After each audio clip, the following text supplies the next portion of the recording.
자, 이번엔 조경 인공 재료 중에 시멘트와 콘크리트에 대해서 알아보도록 하겠습니다. 먼저 시멘트부터 알아볼 건데요. 자, 이 시멘트라는 것은 여러분 책에 보시면 석회석과 점토를 혼합해서 그걸 굽습니다. 구운 다음에 그거를 다시 봐순 거예요. 부순 겁니다. 그래서 우리가 시멘트를 보시면 굉장히 고운 분말로 되어 있죠.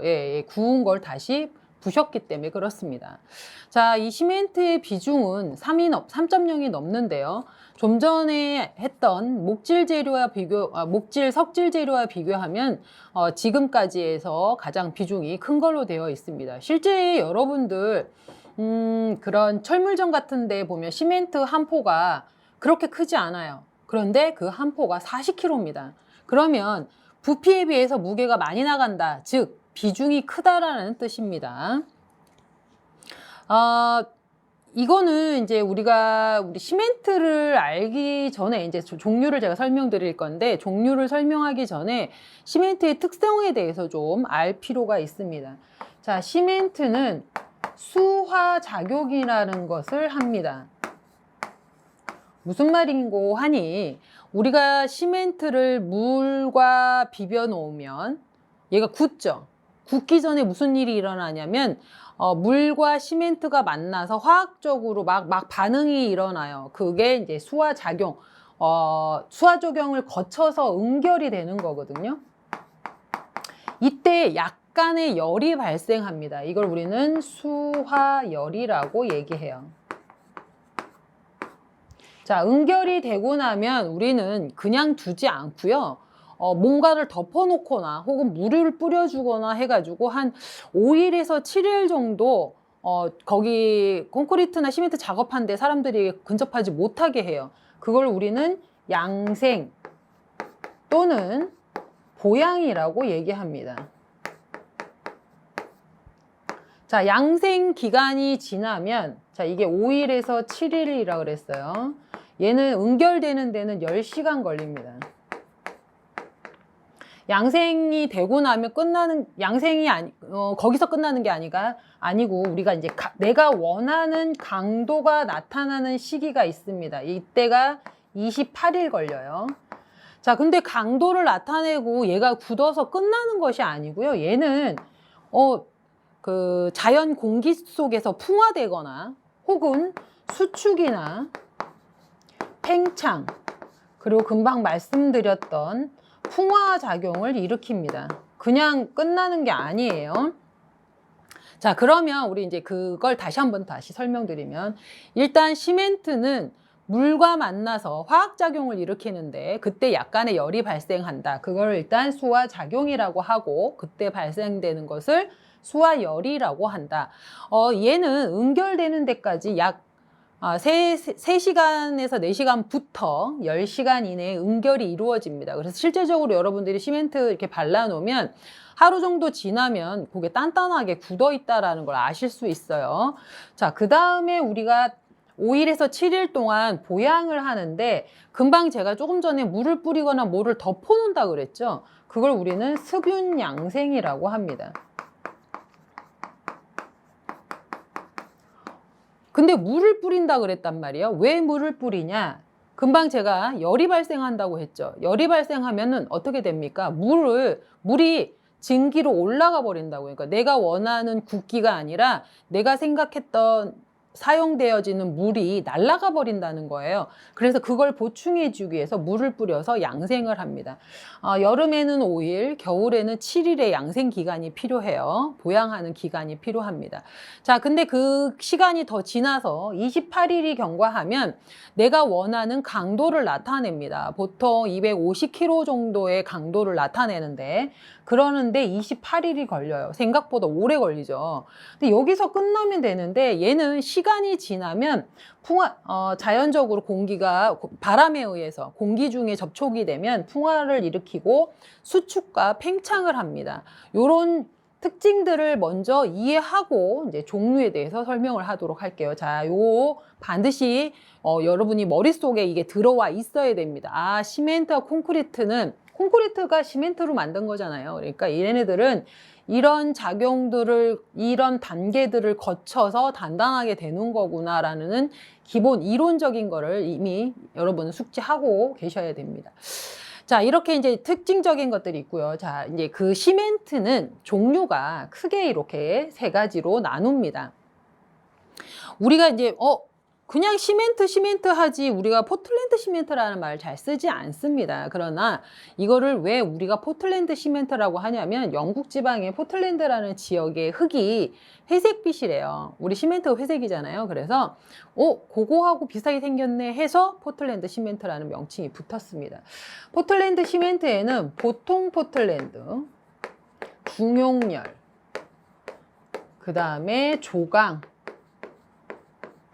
그 다음에 백색 시멘트가, 백색 포틀랜드가 있습니다. 여러분, 여기 그 교재에 다 나와 있어요. 자, 보통 포틀랜드는 여러분이 철물점에 가면 흔하게 만날 수 있는 게 보통 포틀랜드입니다. 이게 가장 많이 사용하는 거고요. 실제 우리가 시멘트 콘크리트 공사할 때 90% 정도가 얘를 쓴다고 보시면 됩니다. 얘를 제일 많이 써요. 자, 중용열은 뭐냐면 아까 제가 수화 작용할 때 수화열이 발생한다 그랬잖아요. 이게 뭐 작은 양의 콘크리트를 할 때는 상관이 없는데 덩어리가 엄청나게 큰 댐이나 이런 큰 거를 콘크리트로 만들 때는 그 열이 어마어마하겠죠. 그리고 그만큼 물이 엄청 많이 날아갈 거 아닙니까? 그럴 때 사용하는 수화열이 좀 낮은 중용열 포틀랜드 시멘트가 있다는 거죠. 그래서 수화작용 때문에 이런 것이 있다. 자, 그 다음에 조강 포틀랜드는 무슨 말이냐면 조가 이를 줍니다. 그러니까 빨리 강도를 나타내는 이라고 보면 돼요. 자, 강도가 일반 보통 포틀랜드 시멘트는 28일이라 그랬어요. 근데 28일까지 기다리기가 너무 힘들어요. 빨리 완공을 하고 준공을 하고 사람들이 빨리 그 건축물에 혹은 그 조경지에 빨리 사용을 할 수 있어야 돼요. 아니면 긴급한 공사라던가 이런 경우에는 빨리 굳혀야겠죠. 그럴 때 사용하는 게 조강 포틀랜드 시멘트입니다. 얘는 강도가 7일 만에 그 강도가 나타납니다. 그래서 시급한 공사, 긴급한 공사, 특이한 물 속에다가 하는 공사 이런 것들일 때는 이런 조강 포틀랜드 시멘트를 사용하기도 합니다. 자, 그 다음에 백색 포틀랜드 시멘트는 우리 그 벽돌을 쌓거나 아니면은 뭔가 예쁘게 할 때 미장용으로 혹은 외가 치장용을 할 때는 흰색 그 시멘트가 있어요. 그럴 때 사용하는 게 백색 포틀랜드 시멘트입니다. 그래서 포틀랜드 시멘트 종류에는 이런 것들이 있다. 이렇게 보시면 되겠습니다. 자, 그러면 혼합 시멘트에는 뭐가 있느냐? 혼합 시멘트라는 거는 보통 아까 좀 전에 얘기한 보통 포틀랜드 시멘트에 뭔가를 혼합한 겁니다. 섞은 거예요. 섞은 거. 자, 이제 그 용광로 찌꺼기나 이런 것들 섞은 거를 우리는 고로 슬래그, 고로 시멘트, 고로 슬래그 시멘트. 그 다음에 금방 용광로 찌꺼기라고 그랬어요. 그 다음에 플라이 애쉬라는 것이 있습니다.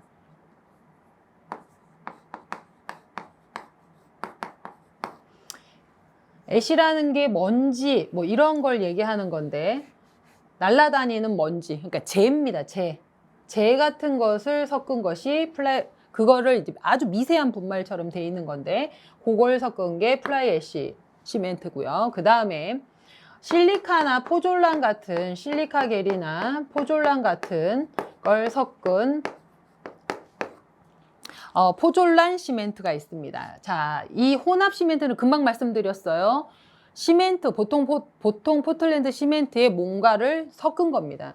얘는 특이한 점이, 특징적인 점이 뭐냐면 이 세 가지 다 조기 강도는 좋지 않아요. 후기 강도가 좋습니다. 후기로 갈수록, 뒤로 갈수록 강도가 더 점점점 높아진다고 보시면 돼요. 자, 그 다음에 수밀성이 굉장히 좋고요. 또 하나, 우리가 얘를 사용할 때 수화열이 조금 낮습니다. 자, 그러면 우리가 다음 중 혼합 시멘트 얘네들 중에 하나가 나와서 다음 혼합 시멘트에 대한 설명으로 잘못된 것은 하면 이런 말이 안 나오면 되는 거예요. 이제 이런 말이 만약에 조기 강도가 높다 그러면 틀린 말이죠. 조기 강도가 낮다 그랬잖아요. 얘는 좋은 점이 후기 강도가 높은 것과 수밀성이 좋은 것, 그 다음에 수하율이 낮은 게 장점입니다. 만약에 이 시급한 공사에는 얘를 사용하면 안 되겠죠. 나중에 조금 천천히 굳어도 좋지만 강도가 높은 것, 높아야 될 때, 수밀성이 필요할 때 이 혼합 시멘트를 쓰신다고 보면 됩니다. 그래서 혼합 시멘트는 무조건 각각의 이제 화학성이 더 좋은 게 있고 수밀성이 더 좋은 게 있는데 그건 교재에서 여러분이 한 번 더 체크해서 보시면 됩니다. 특히 포졸란의 경우는 실리카 시멘트의 경우는 블리딩 현상을 완화시켜주는 그런 장점들이 있어요. 그래서 각각의 특징들, 그 다음에 전체적으로의 특징 이렇게 같이 보시면 좋을 것 같습니다. 자, 그 다음에 특수 시멘트는 뭐냐면 말 그대로 특수한 겁니다. 제가 강도가 28일 만에 나타난다 그랬어요. 그런데 조강 포틀랜드는 일주일 만에 나타난다고 했고요. 그런데 이거보다 더 빠른 게 있습니다. 특수 시멘트에 보시면 알루미나 시멘트라 그래서 원데이 시멘트라고 합니다. 이거는 조기 강도를 하루 만에, 그러니까 하루 만에 그 강도를 나타낼 수 있는 그런 시멘트예요. 굉장히 긴급하거나 특수한 경우에 사용하는 거라고 보시면 됩니다. 뭐 그 외에 팽창 시멘트라든지 이런 것도 있습니다. 그래서 일단은 이 시멘트 종류에 대해서 각각의 특징에 대해서 알고 계시면 좋습니다. 제일 많이 나오는 게 이제 혼합 시멘트니까 혼합 시멘트의 내용은 여러분들이 반드시 숙지하시기 바랍니다. 자, 다음은 시멘트의 저장 방법인데요. 이것도 문제 이제 지문으로 많이 나오는 문제입니다. 자, 시멘트는 어떻게 저장해야 되냐? 얘는요, 조금 전에 제가 수화작용하고 이런 걸 설명을 쭉 할 때 뭐라 그랬냐면 풍화작용을 일으켜서 강도를 떨어뜨릴 수 있거든요. 그리고 날아가요. 그러니까 얘는 아무래도 바람이 막 슝슝 통하는 곳이 아니라 살짝 밀폐된 곳, 그 다음에 습기를 얘가 또 머금으면 이게 굳어버려요. 그러니까 밑에서 좀 바닥에서 좀 떨어뜨리거나 그 다음에 너무 많이 쌓으면 안 좋습니다. 그래서 13포대 이상 쌓지 않는다라고 하는 부분들 있죠. 이런 것들을 읽어보시고요. 자, 4번 보시면 3개월 이상 저장한 시멘트는 원래 사용 안 하시는 게 좋고요. 3개월 정도 보관을 했는데 내가 만약에 굳이 써야 된다면 슬럼프 테스트를 통해서 괜찮다는 판정이 되면 사용해도 됩니다. 자, 5번에 보시면 시멘트 창고의 면적 구하는 공식이 있는데요.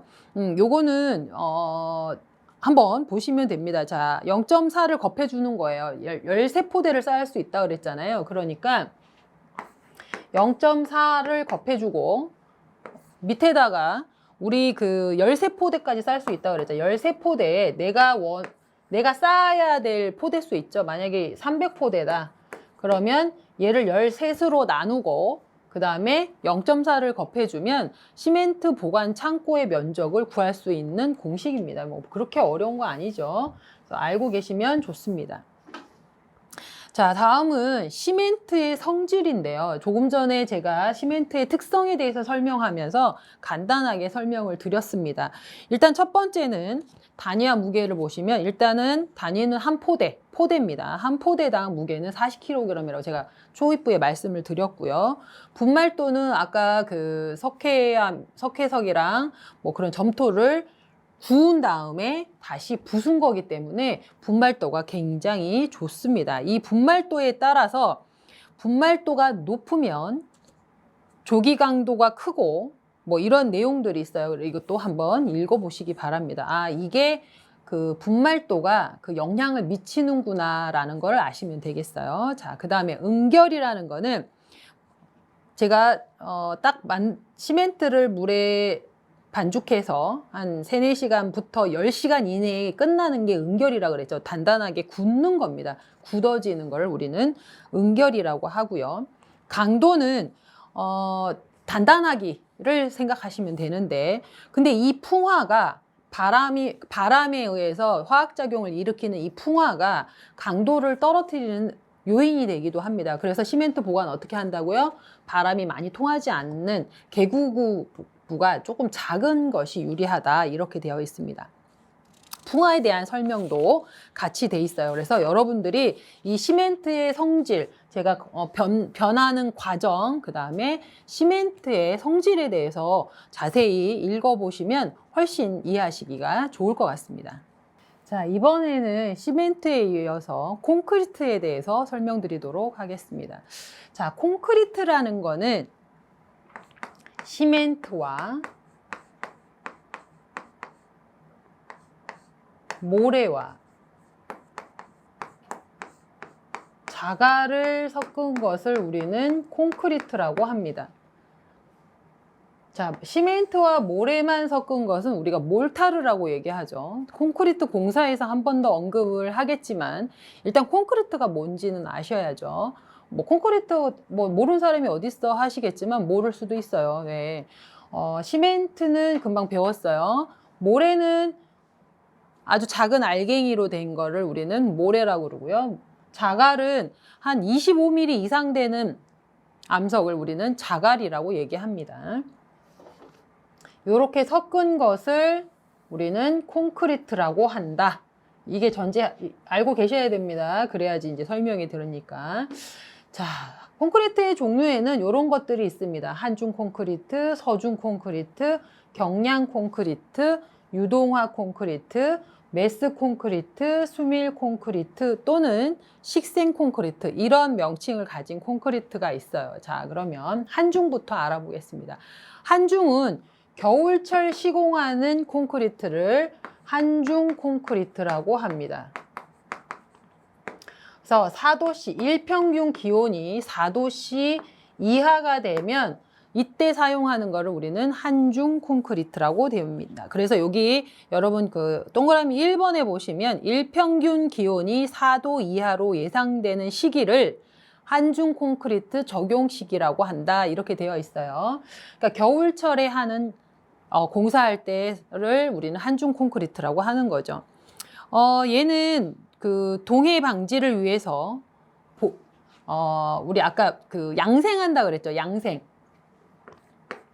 양생할 때 보온 양생을 하는 것이 좋아요. 따뜻하게 물 뿌리는 것도 중요하지만 보온 양생을 하는 것이 좋습니다. 추우니까요. 추우니까 보온 양생을 하는 걸 전제로 하고요. 그 다음에 뭐 따뜻하게 여기 보면은 가열 보온 양생과 단열 거푸집을 이용해서 단열 보온 양생을 하는 것이 좋습니다. 왜 그러냐면 아까 잠깐 설명드렸다시피 응결과 양생 기간을 거쳐서 우리가 강도를 나타낸다고 했는데 이 양생이 되는 온도가 가장 적절한 온도가 30도예요. 우리가 온도를 이야기할 때 30도, 여기가 이제 30도라고 봅시다.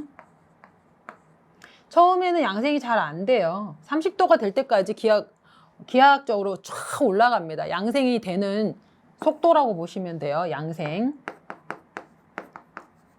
및 그 경화되는 속도가 여기까지 싹 좋아요. 그런데 얘가 온도가 또 높아지면 다시 떨어집니다.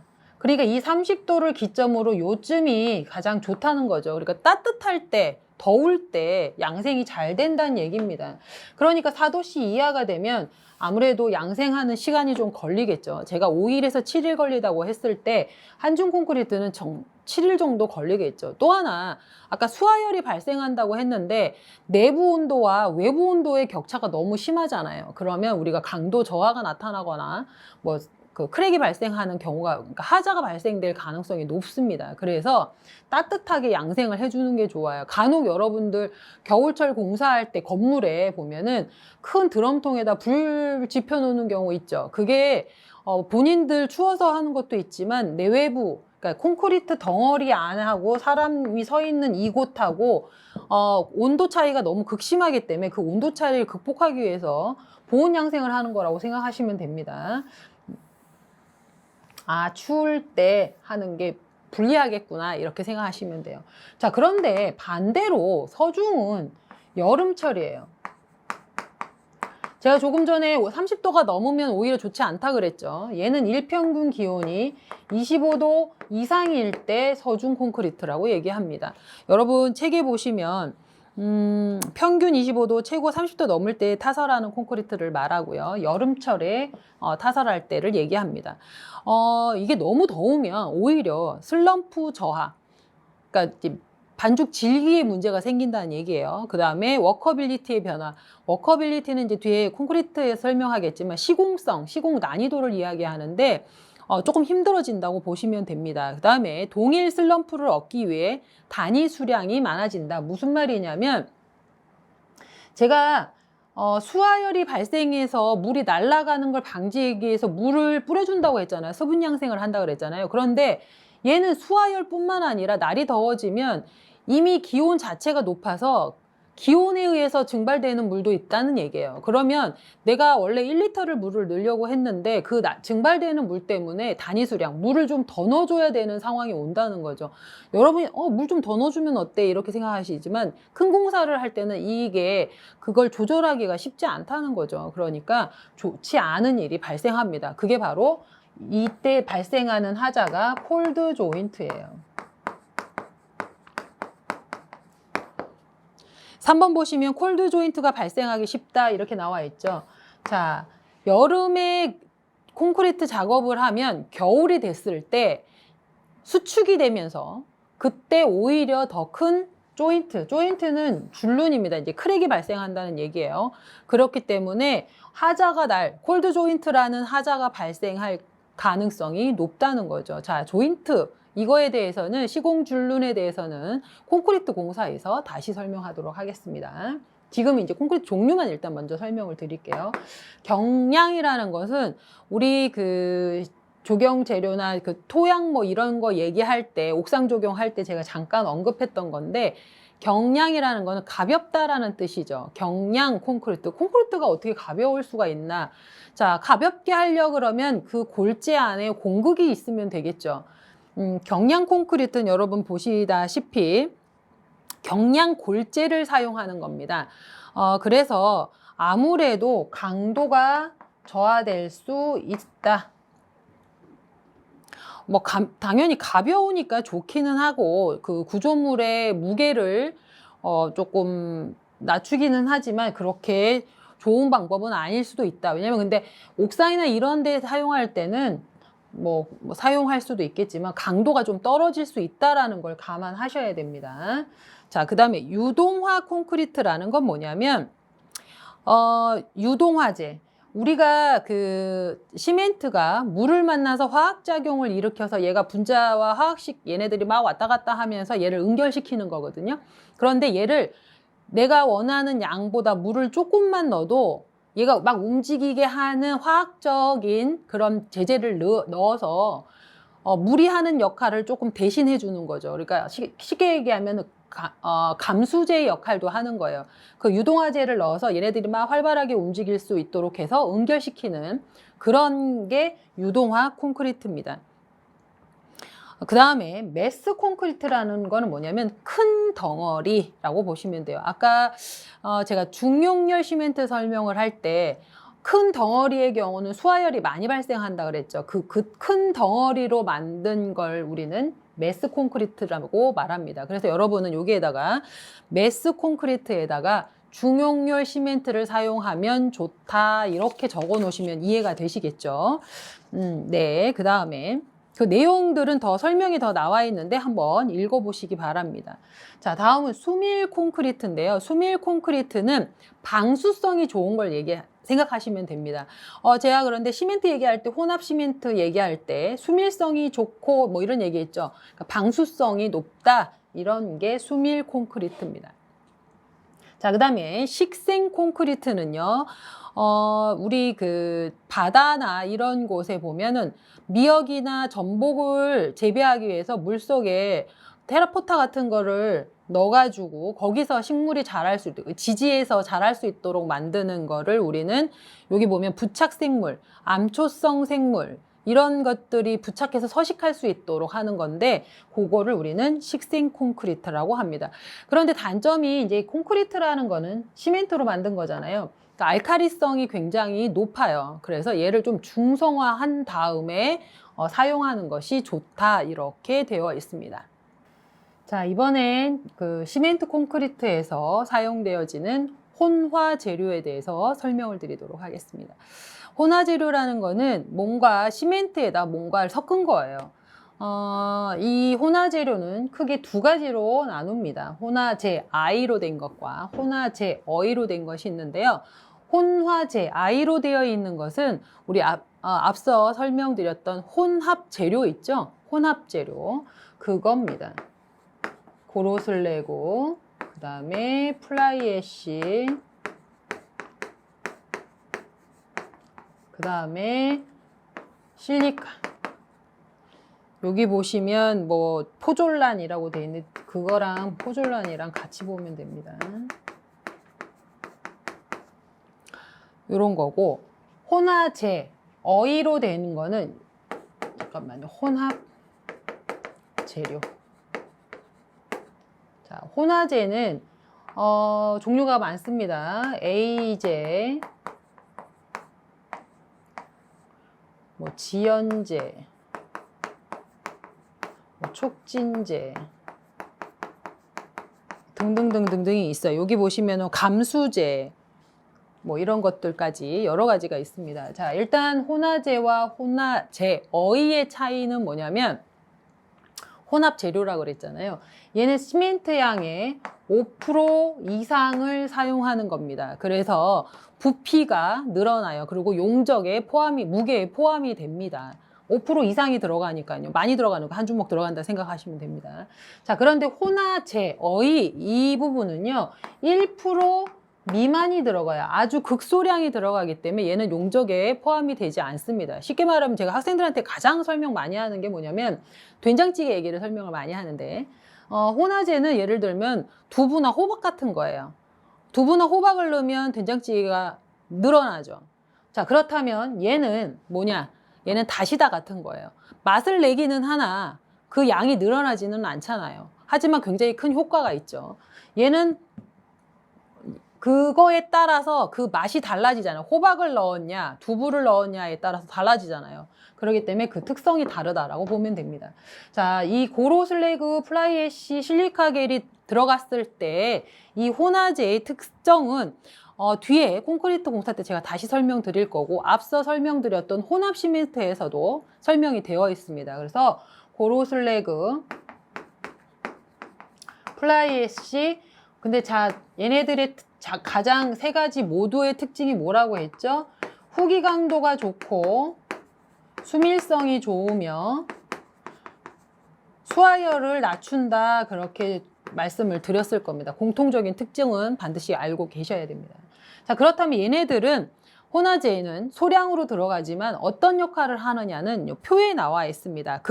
소량을 사용하지만 그 역할이 굉장히 지대한 큰 영향을 미치는 거예요. 자, A제부터 한번 볼까요? A제는 공기연행제라고 합니다. 에어. 공기연행제라고 하기도 합니다. 공기를 갖고 온다는 뜻이에요. 자, 얘는 워커빌리티를 좋게 하고 재료의 분리의 저항성을 증가시키며 기포를 만드는 겁니다. 기포. 공기가 들어온단 말이에요. 그러니까 우리 사이다나 이런 청량음료에 공기방울 생기는 거 있죠? 그런 거라고 보시면 돼요. 그래서 좀 가볍게 해주기도 하고요.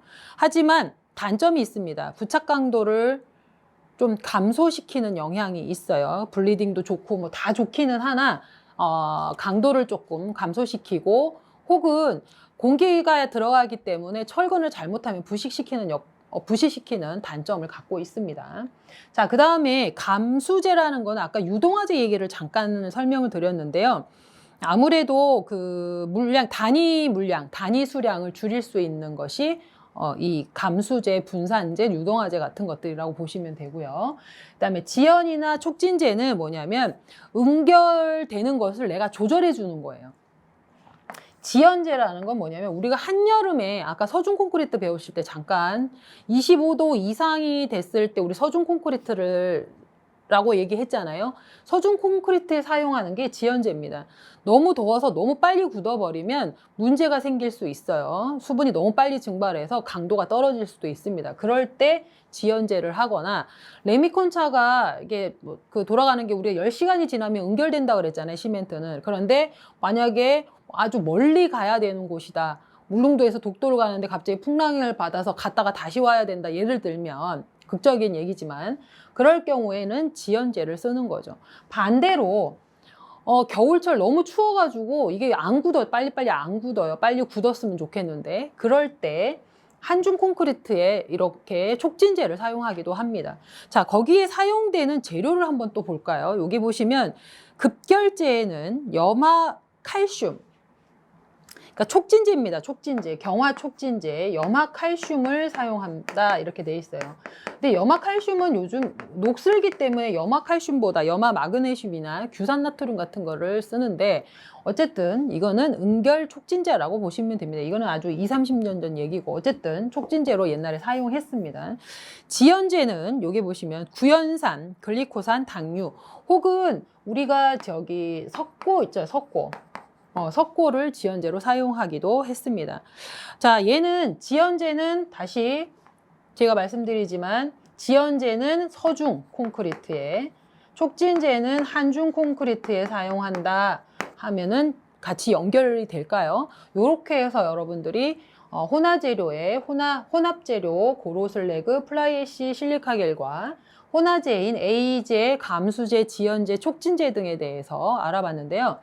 아마 이 시멘트 콘크리트를 강의를 들어보시면 너무너무 이 관련 업을 하신 분이야 당연히 쉬운 얘기겠죠. 그렇지만 이거는 일반인들한테 굉장히 어려운 단어예요. 일단 영어도 많고 굉장히 처음 들어보는 생소한 단어들이 많은데, 여러 번 반복해서 보시기를 권합니다.